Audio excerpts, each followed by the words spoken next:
So I'm Mitch. I'm from California, and I'm just asking people today about their experience in Japan, what they like about it, various questions. Can you start by introducing yourself and where you're from? I'm Sarah. Hi, Sarah. I'm born and raised here in Japan. Cool. Yeah.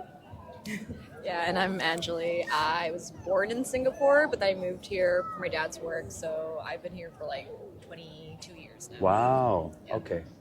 Do you consider yourself Japanese? Or? Yeah, my mom's Japanese, my dad's Sri Lankan, so like cool. nationality-wise, I'm Japanese. Yeah. It is a tough question because like I grew up here, so culturally I feel like I'm a mix because I went to international school, so Yeah. my surroundings was Japanese, but the actual personal relationships I had were very international. So Oh, very interesting. I don't think I'm 100% Japanese. But it sounds like you have a unique perspective about Yeah, Japan. I guess so. Yeah, very cool. Okay, we were recently researching Japan, and let me see the World Happiness Ranking. Number 1 is Finland, and we got a lot of European countries up there. And then number 47, way down here, is Japan. With this 6.1 ranking there. It's behind countries like France, Germany, America, New Zealand for being. Why do you think there's that disparity with when we talk to so many people who have such nice things to say about Japan, living in Tokyo, sort of a hidden sadness to Japan that nobody talks about, or what do you think it is? I think it's like Japan is such a collectivist society, and the fact that everyone's like, the group mind. So like, I think you want to really fit in the norms. Like even if you have all these like stress or like pressures and all that, you want to maintain harmony. So I think that really translates to like workplace situations where like you feel like you need to give all yourself and more and go above and beyond just to keep the company running and all that. So I think a lot of people have sort of like the self-sacrifice side to them. And I think that definitely feels into like people's like sense of worth and also like quality of life mental aspect. Also, like the working conditions here could be pretty tough. Yeah, depending on the company. Yeah, of course. depending on what it is. So you would say generally it's pretty tough? There's a lot, even when you write one email, Yeah. business email. Exactly. Again, because you don't want to like come off as rude. Yeah. The all keigo is so a lot of buffer like words and all that, cushions and all that. Cushions, so Things much that could be like easily one sentence would be like you'd have like an opening message and like I'm so sorry for even emailing you in the first place. And by the way, this is what I want to ask, but never mind if you're too busy because I'm sorry anyway. Yeah. That's funny. Oh, that is a pain. It's a pain, yeah. I mean, I kind of like it because, like, I love how people, like, the norm in this culture is, like, to be polite and to have those manners. I don't think that's a bad thing at all, but everything has to be balanced out, right? Okay. You can't go overboard with that. But it's also, like, it's hard to really connect.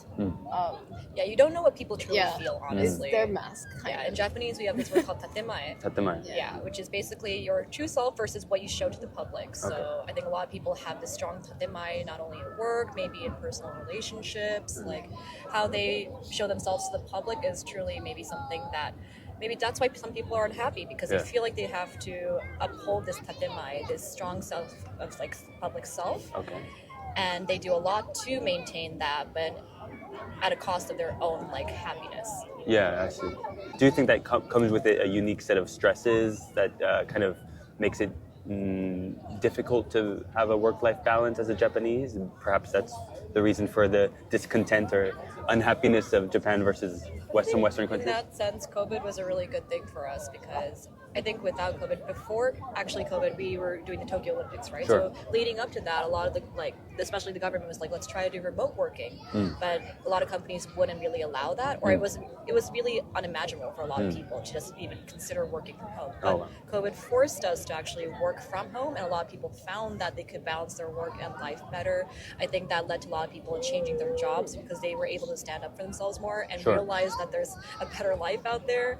So yeah, I think that really helped people slow down their lives, realize what their true values are, and to then connect with family. So yeah, I think there's still a lot that could be changed in Japan, but I do think people are more outspoken about what they want, and I feel like I see more people value work-life balance more.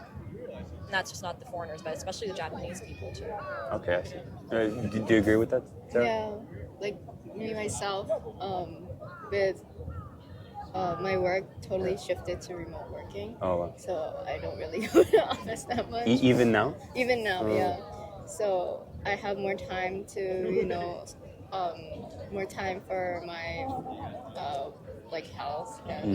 I go to the gym now. Yeah. I couldn't go to the gym. I didn't have time for that. Sure. But, yeah, and spend more time with my family and stuff like that. So yeah. Yeah, I'd say so. But again, I think a lot of the companies are trying to get people back. Yeah, that's for me in my case. Like I have to go, I think 3 times a week now. It's mostly to like their policy is like so we can have better relationships with our clients and all that. But yeah, it's a little tough. But I do kind of enjoy now having this choice of being able to choose when I go in, when I don't, and like having more freedom and flexibility in my life. So yeah. Okay. So you see some change where maybe that wasn't before, the idea of remote work or like some hybrid schedules as working in an office. You've seen, at least in your experience, some progression in that in Japan. Yeah. Okay. So maybe some of like the unhappiness as far as like the world ranking of Japan is kind of just left over from the vestiges of the past, and you actually see Japan going in the right direction. Would you say that's true? I do agree that I think we are going in the right direction, but I think there still is a lot of pressure put on people. I think not only Japan, but I feel like in East Asian societies too, a lot of pressure put on women too. We have to lead our lives in a certain schedule, like get to school at a certain age, get a job at this age, and get married by this age, and pop out kids by it. So we're all in this like timeline that I still think we can't really shake off. And if we seem to like miss those key milestones in our life, then we're seen as there's something wrong with us, or like there's something that we're lacking. So I don't think that's necessarily the case completely right now, but I do still think that there's remnants of that. I also feel like that sometimes, and I try to like not really get into that like mindset, but well, I think people can our viewers too can respect the idea that like, hey, I think when we look at Japan compared to other countries, it frequently comes up in the news, but the country has a declining birth rate and an aging population, and so you get this kind of triangle where you have a lot of older people. Some of them are choosing to work later into their lives, but they can't do that forever, and someone needs to take care of them. Also, there needs to be a younger generation. Do you think this is going to be a problem for Japan in the future? Like, I think we're going to continue to see a declining birth rate. I don't think people really want kids because people are reevaluating their values. It's also expensive to have kids here. It's hard to put a value on like. It's hard to put a dollar value or a yen value on the value of the joy of having a child, for example. Going to pose problems for Japan in the future if there just isn't any young Japanese people, right? Do you think Japan opening up to more foreigners, more foreign residents is one solution to that? I feel like they're relying too much on that. So that's just one element of a solution. They should try to do something to raise the birth rate here. And same with like work too. Like I feel like women, like I have a friend who is trying to find a new job, but she's deliberately trying not to get married before that because like especially if you're looking for a new job, companies will see a woman in her late 20s to like early 30s. If they're already married at that time, they assume that she's going to get pregnant and then leave the company right away. So I think a lot of like career women too are very worried about how they'll affect their own lives. So they're probably just choosing to maybe either put a hold on their lives or even neglect that in order to further their own lives, which I don't think is a bad thing at all, but it just goes to show that companies should then be more accommodating or accepting of women with like their own lives.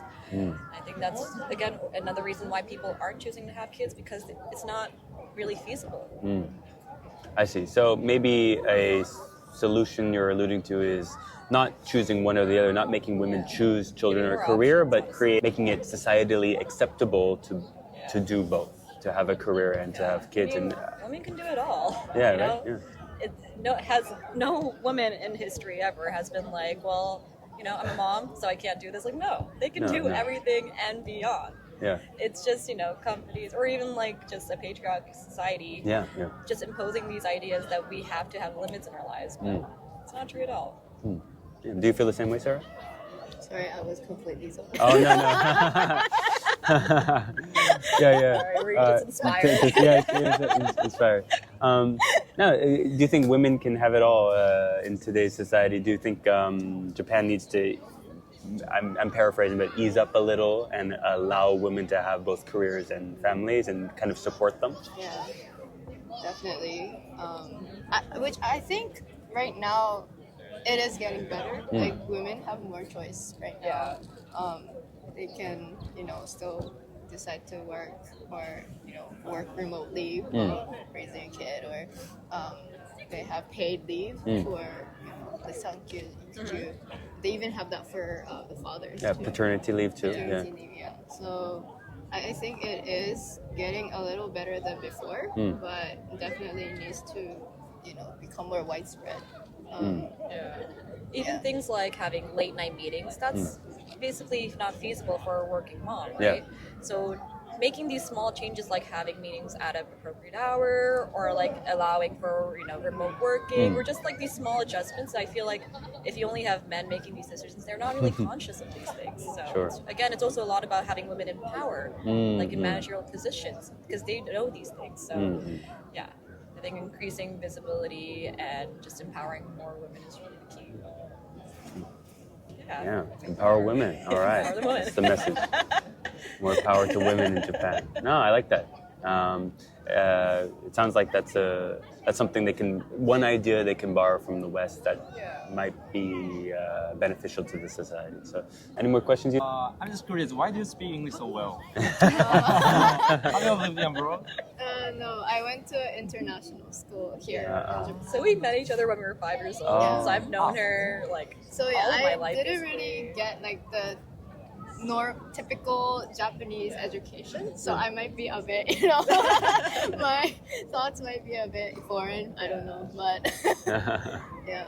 That's great. And obviously you have your unique experience coming from Singapore. To Yeah, and then international again, school. same school. So Yeah. we just, but I think that's a really great thing that we're able to have such a unique perspective. I guess not really unique, a more well-informed and well-rounded perspective. Because again, we were able to have our international experience within our school, but also like a Japanese experience publicly. So we're able to pick and choose and see what values are important to us. Sure. Make our own informed judgments. So do you think the average Japanese person would get value out of a more diverse upbringing? I don't think Japanese schools are lacking in that sense, but it is about having the proactiveness to go get information yourself. Like you could choose to live in a bubble and have a sort of like shoehorned sort of sense of like the worldview, basically. But it's really up to each person to then make the choice to be like, okay, well, I want to be more informed. I want to know more things. Then you can go and get there. Because like we have the internet. Everyone can just Google anything. Yes. Yeah. So, There's no, maybe in the past there was, the government can limit information, but we don't really live in that world anymore. So much through Twitter and TikTok. Well, there's so much information, so much misinformation too. That's true too. So I think it's really important to be vigilant. But, that's true. I think anyone, regardless of their background, they're basically the drivers of their own life. I don't really believe in people who are like, well, my situation is this, so, woe is me. Like, no, you are your own captain of your own life. Yeah. So I feel like it's a really Western perspective to the individualist, kind of like you have full control over your life, It sounds like I've heard a lot of progressive ideas from both of you about like having women's empowerment in the workplace, and there's some changes that Japan can accept from the West, but it sounds like there's also like some, I don't know if traditional is the right way to put it, but the more traditional values in that respecting your family, the family unit, there's elements of traditional Japanese culture that it seems like you respect. Is there a good balance of that in Japan, do you feel like, of like adopting new values and respecting traditional ones? kind of, yeah. I guess. Like slowly, I feel like Japanese are accepting, new values, but I feel like Japanese people, like, my image is that they don't really like change, right? They're very slow to change, I think. So, like, slowly, like, gradually it's happening, but I feel like a lot still hold on to traditional values as well. But I guess it's like a generational thing. The younger generation. Yeah, You know, and it goes back to my point about being more informed about what other countries are doing. Yeah, yeah. Being a world, like basically knowing that this isn't the only way to live your life. I think that's why a lot of young people that are more open-minded. Like same with like LGBT rights. Yeah, yeah. I think a lot of people are more open to like different types of families here now. Yeah. So it's not as, taboo to have 2 moms. That's really cool. There's some traditional values that you still respect as a young person. Would you say that's true? Probably. Probably. Yeah, there probably is, because again, I do really appreciate my own culture. Yeah. I do adhere to some values. I Yeah. can't really think of it now, but yeah.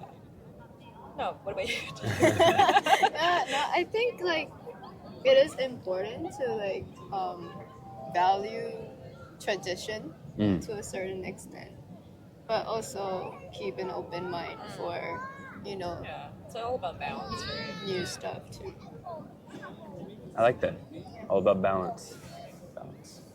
I think we've exhausted our questions, but thank you very much for the. Thank you. All right.